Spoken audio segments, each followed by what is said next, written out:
Il m'amène à Miss Côte d'Ivoire. On était le samedi. Le lundi, je suis censuré.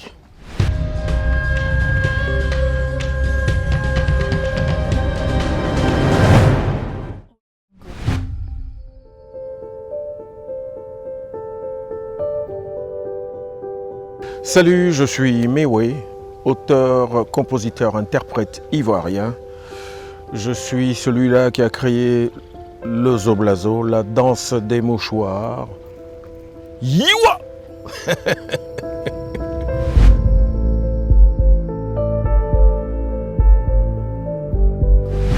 On est à 1989. 1989 est une année sacrée pour moi parce que j'arrive en France en 1985. J'épouse ma femme en 1986 et de 86 à 89, on fait tout ce qu'il faut pour faire un enfant, ça ne vient pas. On a vu tous les médecins, on est passé par toutes les technologies. 87, rien. 88, non. 89, oh! Madame a un retard. Toutes ces années-là aussi, je cherchais un producteur parce que je quitte la Côte d'Ivoire en 85 pour ça. J'étais vainqueur de podium en 81.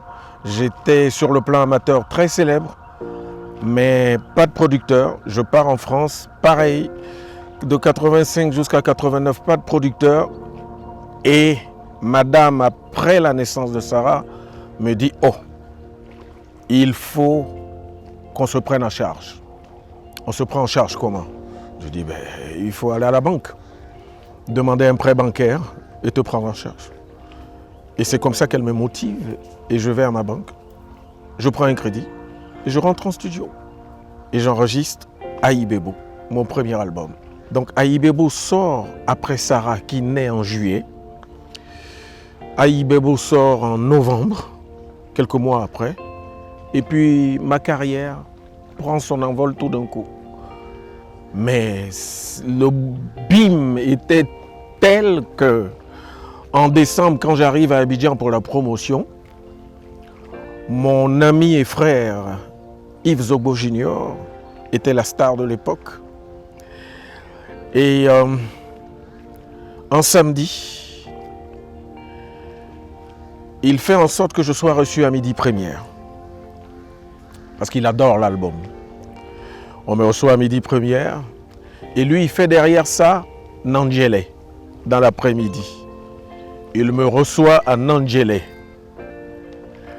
Après Nandjélé, il doit animer Miss Côte d'Ivoire dans la soirée, en direct sur la RTI. Il m'amène à Miss Côte d'Ivoire. On était le samedi.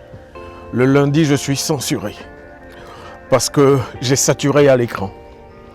On voyait que Mewe. Donc cette année 1989, c'est Sarah, Aïe Bebo et censure à la RTI. Mais vous savez, hein, souvent, on censure ce qui a de la valeur. Donc quelque part, ça m'a ouvert d'autres portes. Et voilà, Aïe Bebo a connu ce succès-là, qui m'a amené en 90 à être plébiscité meilleur chanteur de Côte d'Ivoire.